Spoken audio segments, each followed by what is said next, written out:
कितना सुंदर कहा है। शिव महापुराण की कथा वर्णन करती है, यदि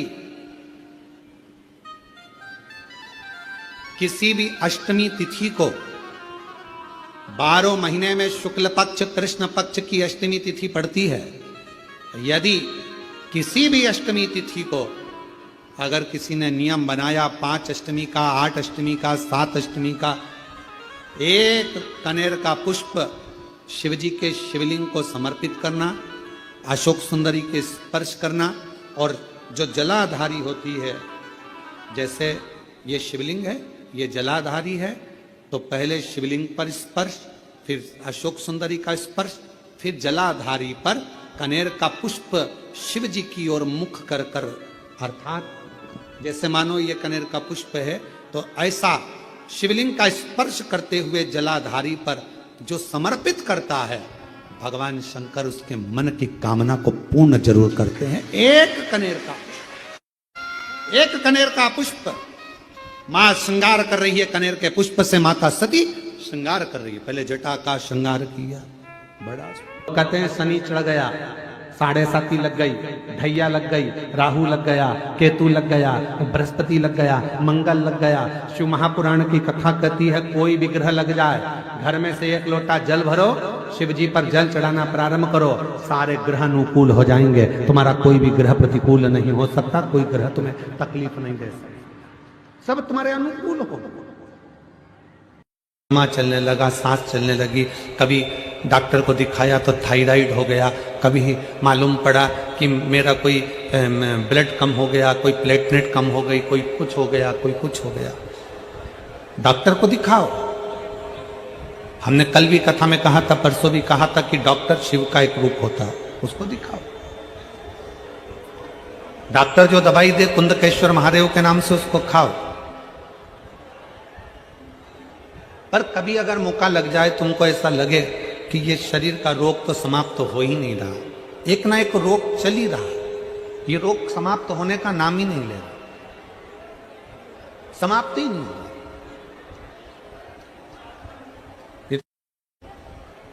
फिर पिपलेश्वर महादेव का नाम लेकर,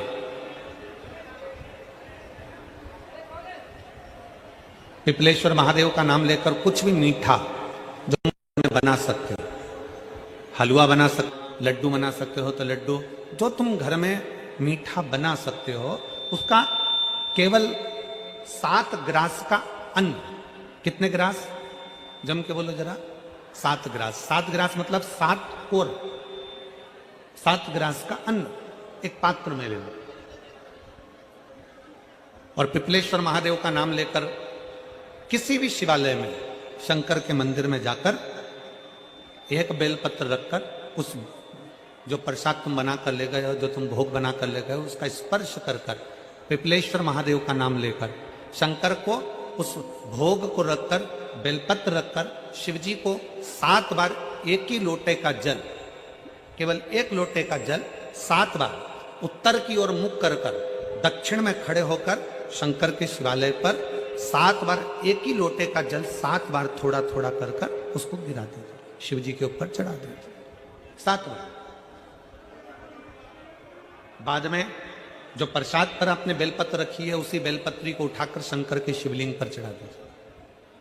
बाबा को प्रणाम करिए, बाबा मेरे शरीर का रोग समाप्त नहीं हो रहा, गोलियां खा रही हूं, दवाई खा रही हूं, कुंदकेश्वर महादेव का नाम लेकर दवाइयां ले रही हूं, पर कभी घुटना, कभी कमर, कभी आंख, कभी थायराइड, कभी कुछ, कभी बीपी, कभी शुगर, कुछ ना कुछ चल ही रहा है। बाबा अब आपको संभालना। किसी भी दिन पिपलेश्वर महादेव का नाम लेकर वो चढ़ी हुई बेलपत्री लियाओ, प्रसाद लियाओ, घर पर आने पर जैसे ही घर के अंदर प्रवेश करो, सबसे पहले बेलपत्री को चबा चबा कर खा लो। फिर वो जो प्रसाद है, उस प्रसाद को 7 गांठ से थोड़ी थोड़ी देर में 7 बार में उसको खा लेना। बाबा देवाधिदेव महादेव का नाम लेकर, पिपलेश्वर महादेव देव का नाम लेकर प्रणाम कर कर जल का आचमन, हाथ की हथेली में जल लेकर 7 बार आचमन कर लीजिए और शिव का, पिपलेश्वर महादेव का नाम ले लीजिए। धीरे धीरे 15 दिन लगेंगे और 15 दिन में बीमारियां अपने आप कम होना प्रारंभ हो जाएगी और बाबा आपका हाथ पकड़कर आगे बढ़ाएंगे। शिव तत्व की प्राप्ति। कैसी भी बीमारी हो, कैसा भी दुख है, कैसी भी तकलीफ है, कैसा भी कष्ट है, कैसा भी समस्या है, पिपलेश्वर महादेव का नाम का थोड़ा सा मीठा बनाकर पूजन कर कर बेलपत्र रखकर शिव को जल चढ़ाकर बेलपत्र वापिस शिव के शिवलिंग पर रखकर फिर बाबा को जल समर्पित कर बड़े भाव के साथ में बाबा के उस आनंद को प्रसाद को लेकर उसको पाए। गुरु जी के 2 चेले भोजन करने के लिए गए। अब गुरु जी के चेलों ने भोजन करने के लिए जजमान क्या गए, जजमान ने उनको भोजन कराया, बड़े प्रेम से जिमाया। दोनों चेले वापिस आए, एक बड़ा प्रसन्न था, दूसरे का मुख उतरा था। गुरुजी ने पूछा क्या बात है, आपका चेहरा क्यों उतरा हुआ बेटा? चेला बोला बस गुरुजी पूछो ही मत ही। क्यों जजमान ने दोनों में कोई दिक्कत दे दी क्या? इसका मन प्रसन्न है और इसका मन डाउन है, ये थोड़ा सा उतरा हुआ। तेरे को आसन अच्छा नहीं लगाया था क्या? नहीं, दोनों को एक जैसा आसन लगाया था। अच्छा, तो भोजन में अंतर था क्या? इसको ज्यादा खीर खिला दियो, तेरे को खीर कम दे दियो? नहीं नहीं गुरुजी, भोजन भी एक जैसा खिलाया। तो दक्षिणा कम थी क्या? नहीं नहीं गुरुजी, 2-2 रुपए दोनों को दिए। फिर दिक्कत क्या हुई बता?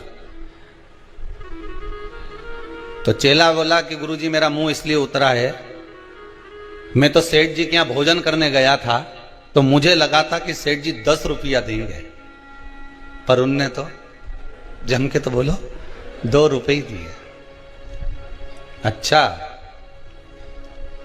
फिर गुरुजी ने पूछा दूसरे चेले से, ये बता तू इतना प्रसन्न क्यों है? अरे गुरुजी, मुझे तो लग रहा था कि सेठ जी इतना कंजूसड़ा है, इतना कंजूसड़ा है कि 8 आने से ज्यादा देगा नहीं या 1 रुपया से ज्यादा देगा नहीं, पर जब मैं भोजन करने गया और उसने 2 रुपए दिया नहीं तो हमारा तो दिल प्रसन्न हो गया गुरुजी, इतना आनंदित हो गया कि मेरा मन प्रसन्नित हो गया। दोनों गए थे भोजन करने के लिए, दोनों को आसन लगाया गया, दोनों को भोजन कराया गया, दोनों को दक्षिणा दी गई। बस एक चेले के मन में थोड़ी आशा ज्यादा लग गई थी कि इतना मिलेगा, और दूसरे के मन में यह था कि थोड़ा भी मिल गया, अगर प्रेम से मिल गया और विश्वास से मिल गया, सत्यता में मिल गया, ईमानदारी का मिल गया, थोड़ा सा भी मिल गया तो ये मेरी जिंदगी संवार देगा। एक को 2 रुपए मिले वो जिंदगी को संवारने वाले थे, और दूसरे को जो 2 रुपए मिले वो आशा इतनी लगा के बैठा था कि 10 रुपया मिलेगा, न ऐसा होगा न वैसा होगा, सब आस पर पानी फिर गया तो दिल दुख गया।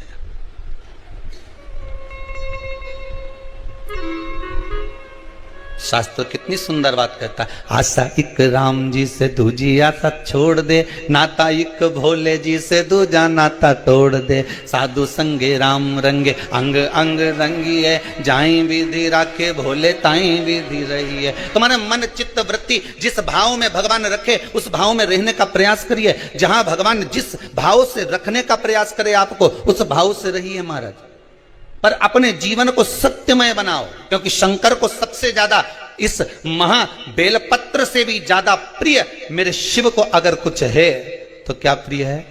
जम के बोलिए जरा, सत्य प्रिय। शिव को अगर बेलपत्र से भी ज्यादा अगर कुछ प्रियता लगती है, मेरे भोलेनाथ को अगर इस बेलपत्र से भी ज्यादा प्रिय है तो वो सत्य प्रिय है। सत्यम शिवम सुंदरम, सत्य प्रिय है। शंकर की प्रियता सत्य में है, शिव की प्रियता सत्यता में।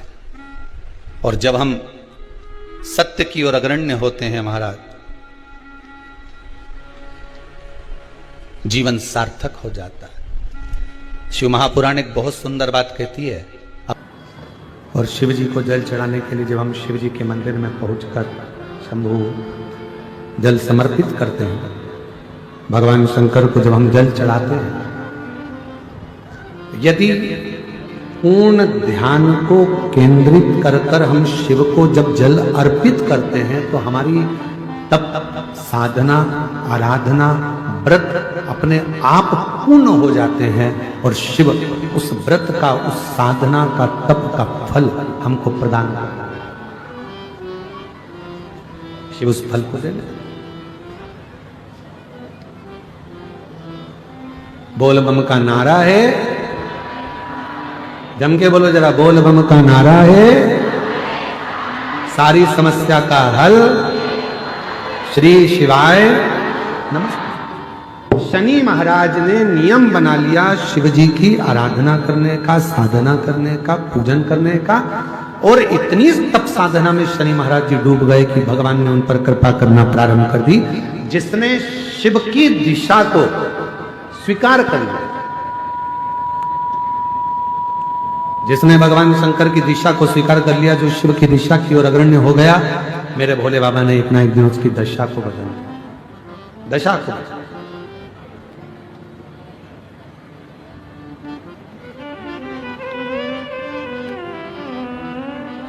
महाराज कृपा करना प्रारंभ कर दिया। राजा चित्ररथ ने शनि महाराज जी को देखा, और शनि महाराज जी को देखकर राजा चित्ररथ ने अपनी कन्या धामनी का विवाह शनि महाराज के साथ पक्का कर दिया। अब शिव की कृपा जब होती है तो धीरे धीरे धीरे धीरे भोले बाबा जब हाथ पकड़ते हैं तो धीरे धीरे धीरे धीरे उसको उन्नति की सीढ़ी पर चढ़ा कर जाते। अब देखिएगा, जब धामनी के साथ में विवाह हो गया, शनि महाराज जी विवाह कर आ भी गए। शंभु शंभु शंभु शंभु शंभु शंभु शंभु, धीरे कम कर दो, आवाज क्लियर कर दो, परिसर बढ़ा दो, कहा कर कर आए। समय बीत गए और कुछ वर्ष निकलने के बाद धामनी पुत्र की कामना से कि मेरे घर में पुत्र का जन्म हो, इस कामना से शनि महाराज जी के पास पहुंची। पर शनि महाराज जी साधना में लीन थे, धामनी को देखा भी नहीं। जब धामनी पर ध्यान नहीं गया, धामनी को जब देखा नहीं, ध्यान गया ही नहीं शनि महाराज का धामनी के ऊपर। धामनी बहुत देर तक खड़ी रही शनि महाराज जी के पास, पर धामनी को देखा भी नहीं।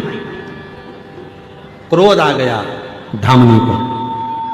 जैसे ही शनि महाराज जी उठकर खड़े हुए और धामनी को क्रोध आया, और धामनी ने कहा, शनिदेव, तुम्हारी अर्धांगिनी धर्म पत्नी तुम्हारे पास में खड़ी थी और आपने अपनी दृष्टि तक नहीं दिया, देखे तक नहीं हो। मैं श्राप देती हूं धामनी, आपकी दृष्टि कुदृष्टि हो जाए, जिसको देखे वो बर्बाद हो जाए, जिस पर तुम्हारी दृष्टि पड़े वो बर्बाद हो जाए। जैसे ही धामनी ने श्राप दिया, शनि महाराज जी ने अपने नेत्र को नीचे,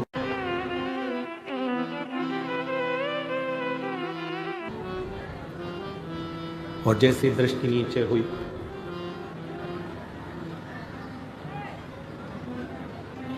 दृष्टि नीचे होते से ही धामनी ने पूछा कि मैंने तुमको श्राप दिया, और श्राप देने के बाद भी तुमने अपनी दृष्टि को नीचे कर लिया,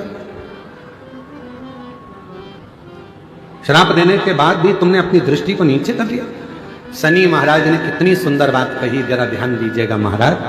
कितना सुंदर विचार शनि महाराज ने कहा कि धामनी, मैं तुझे बहुत प्रेम करता हूं, तूने श्राप दे दिया कि तुम जिसको देखोगे कुदृष्टि होगी और वो बर्बाद हो जाएगा, इसलिए मैं तुझे अब देख भी नहीं सकता, अब देख भी नहीं सकता, क्योंकि तुझे देखूंगा और तू बर्बाद हो जाएगा, ये मुझे प्रिय नहीं।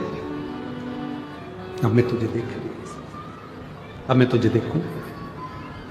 कभी कभी मेरी जीजियों, मेरे जीजाओं, मेरी बेटियों, बेटाओं, मेरी माताओं, मेरे बुजुर्ग माता पिता, कभी कभी अपनी जिंदगी में भी ऐसा मोड़ आ जाता है कि हम गुस्से में आकर किसी को भी हर कुछ बोल देते हैं और बाद में फिर पछताना पड़ता है।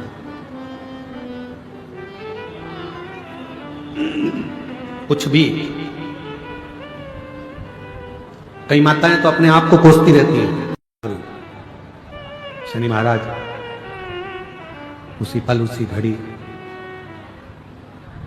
शिव की आराधना में डूब गए, भगवान शंकर की आराधना कर, और भगवान देवादिदेव महादेव की जो आराधना करना शनि महाराज ने प्रारंभ करा,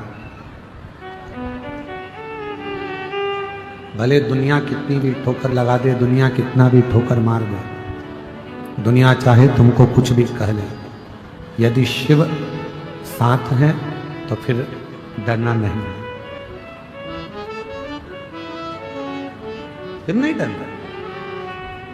दुनिया के लोग भगवान को बेलपत्र देते हैं, दुनिया के लोग भगवान को जल देते हैं, दुनिया के लोग भगवान को पुष्प देते हैं, दुनिया के लोग भगवान को अक्षत देते हैं, चंदन देते हैं, मोली रोली देते हैं, धतूरा आंख पुष्प देते हैं, भोग लगा देते हैं।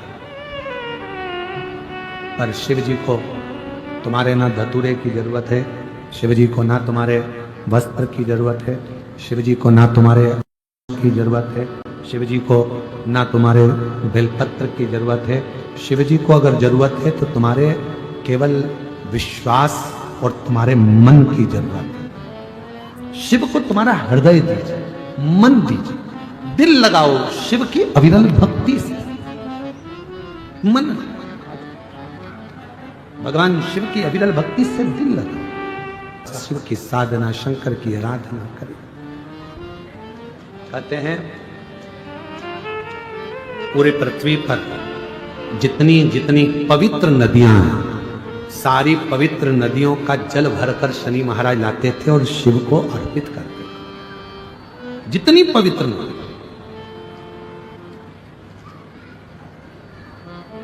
लोग कहते हैं कि कावड़ यात्रा में हम जाते हैं सीहोर कुबरेश्वर धाम पर कावड़ भरते हैं, सीहोर की कावड़ इतनी सफलता देती है, सीहोर की कावड़ इतनी उन्नति देती है।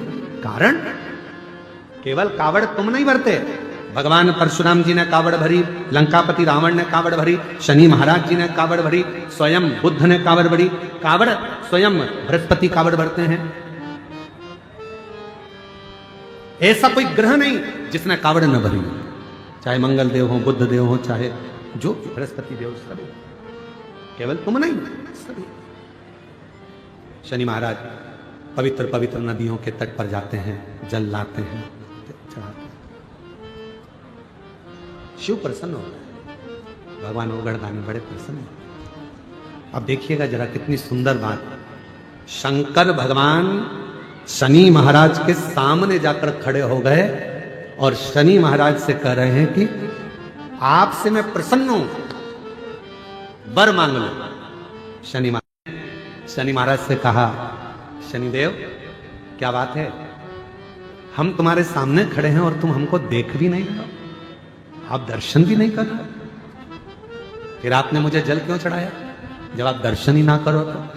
शनि महाराज नीचे दृष्टि कर कर शंकर भगवान को हाथ जोड़कर कहते हैं, भोले बाबा मैं आपको नहीं देख सकता क्योंकि मेरी धर्म पत्नी ने मुझे श्राप दिया है कि तुम जिसको देखोगे वो बर्बाद हो जाएगा, उस पर कुदृष्टि का असर हो जाएगा, इसलिए मैं आपको देख नहीं सकता।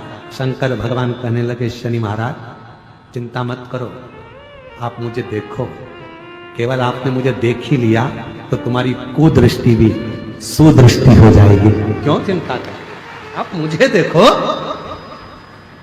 शनि महाराज ने कहा आप पर कुदृष्टि का असर नहीं होगा। शंकर भगवान कहने लगे, आप केवल दर्शन करो, और जो शनि महाराज ने भगवान देवाधिदेव महादेव पर पूर्ण दृष्टि से जो दर्शन किया, शिव जी ने वर दे दिया।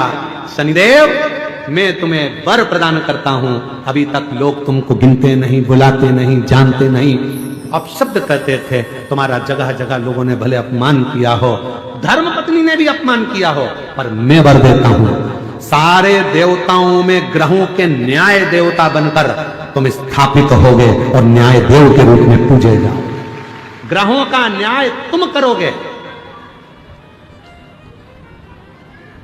तुम शनिदेव मैं तुम्हें वर देता हूं, तुम्हारी पत्नी ने श्राप दिया कि तुम कुदृष्टि दोगे उन पर जो गलत करेंगे, पर सुनो शनिदेव, अगर कोई भूल से भी मेरे शिवालय में आकर, शंकर के मंदिर में आकर, शिवलिंग पर अगर कोई जल चढ़ाएगा, उस पर तुम्हारी कितनी भी कुदृष्टि हो वो सुदृष्टि हो जाएगी, अच्छी दृष्टि हो जाएगी, उस पर दोष नहीं लगेगा। शिव की पूजन करने वाले पर शनि का ना तो ढैया लगता है, ना 7.5 लगता है, ना शनि बकरी हो। तुमने मेरी आराधना और मेरी साधना करी। साधना क्यों भटकते हो? शनि महाराज ने भगवान देवादिदेव महादेव के चरण पकड़ लिए। बाबा, लोग मुझे तो गिनते नहीं थे, लोग मेरा अपमान करते थे। अभी कथा के प्रारंभ में कहा, किसी बच्चे को कोई गलत वक्त और व्यक्ति कब बदलेगा समझ नहीं पाओगे, इसलिए किसी को हल्के में मत लेना। आज वही शनि महाराज जिनको लोग कहते थे उद्दंड हैं, क्रोधी हैं, ये हैं, वो हैं, आज उन्हीं शनि महाराज के लोग हाथ जोड़ते हैं। पूरे 9 ग्रह देवता के भले कोई हाथ नहीं जोड़े, पर शनि महाराज के तो हाथ जोड़ ही लेते हैं। बाबा ध्यान रखना, बाबा ध्यान रखना। जैसे कोई बाल्टी लेके आया शनि महाराज की, भले कुछ नहीं हो तो 1 रुपया चढ़ा देते हैं, भैया ध्यान रखना। शनि महाराज कितनी कृपा, और किसने कृपा करी शनि महाराज का? शनि देव पर अगर किसी ने कृपा करी है तो देव अधिदेव महादेव ने कृपा करी है, वो शिव कृपा करता है। अपने जीवन में शिव महापुराण की कथा एक बात बहुत अच्छी कहती है, जब तक शरीर चले और तुम्हारे घर में चले तब तक सारे पुण्य के काम कर लो। बालक पड़ा है, देव अधिदेव महादेव ने कृपा करी, थोड़ा सा पीपल का पत्ता उसके ऊपर गिरा, उसको दबाया, दूसरा पत्ता उसके ऊपर गिरा, फिर दबाया। मेरे महादेव की कृपा से पीपल की जो कोटर थी वो मां के गर्भ जैसी बन गई और बच्चा उस गर्भ में रहता रहा।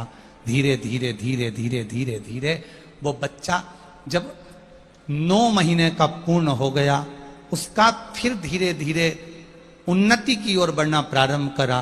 तब पीपल के फल नीचे गिरते, उस कोटर में जाते, उस कोटर में वो पीपल के फल का दूध वो बच्चा पीने लगा। पीपल के पत्ते का दूध, पीपल के फल का दूध वो बच्चा पीने लगा। धीरे धीरे वो बच्चा और बड़ा हो गया। थोड़ा बड़ा होने के बाद पीपल के वृक्ष से वो बच्चा प्रकट हुआ, और पीपल के वृक्ष से प्रकट हुआ तो देवादिदेव महादेव ने आकर दर्शन दिया। मेरा नाम क्या है बाबा?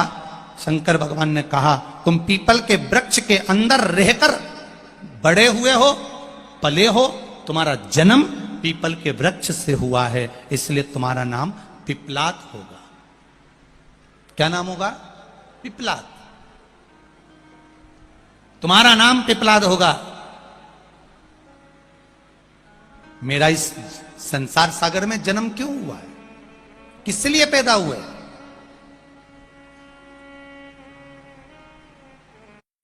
संसार सागर में जन्म का कारण क्या है हमारा? एक बात बहुत अपनी जिंदगी में उतारिएगा, रखिएगा। कई लोग सोचते हैं मेरा जन्म भगवान ने क्यों करा, मैं तो मर जाऊं तो अच्छा। किस लिए जन्म हुआ? मर जाऊं तो अच्छा। श्री भगवान श्री शिवाय इस मृत्यु लोक में अगर आपको रखा है तो केवल यूं ही नहीं रखा है। पहले भी कथा में कहा, आज फिर कहते हैं, इतनी सारी बहुएं बैठी हैं, इतनी सारी माताएं बैठी हैं, अपने कमरे में ये बहुएं, ये माताएं अटाले का सामान कभी नहीं रखती है। अपने कमरे में ये बहुएं, ये माताएं हमेशा अच्छा सामान रखती है। खुद का फोटो होगा तो रखेगी, पति का फोटो होगा तो रखेगी, अच्छा वीआईपी सामान गुलदस्ता होगा तो रखेगी, कोई अच्छी चीज होगी तो अपने कमरे में रखेगी, कोई फालतू का सामान। मां कभी भी अपने लड़के, जब तक लड़का कुंवारा रहता है ना, मां उसके सामने कभी ऐसे नहीं फटकती। क्यों? क्योंकि मालूम है मां को, अगर इसके सामने ऐसा फटका दे दूंगी तो दहेज नहीं आएगा। इतनी चतुर होती है मां। उसके छोरा हट, क्यों फटकना है, हट उधर उधर उधर उधर। वो नहीं हटे तो मां ऐसी घूम ही जाए और यूं फटक।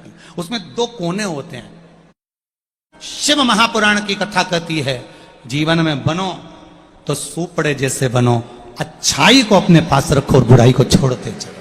बुराई पटको। पर कई लोग दिन भर चलनी जैसे कान लगा के बैठे रहे, क्या बोली पटको, क्या बोली पटको। चलनी जैसे कचरा कचरा कचरा, काम लोभ आसक्ति वासना तृष्णा, लोभ प्रपंच दुनिया की निंदा बुराई सब अंदर पटको। सुपड़ा बहुत कम। कोई मां, कोई व्यक्ति अपने कमरे में अटाला नहीं रखता, अपने कमरे में वीआईपी चीज रखेगा, सामान अच्छा रखेगा, अच्छी चीजें अपने कमरे में रखेगा। जो साड़ी अच्छी है उसको अलमारी में रखोगे, जो किसी काम की नहीं उसको उठा कर रख दोगे, जो रकम काम की है सोना चांदी की उसको अलमारी में, जो बेकार है उसको उठा के बाहर।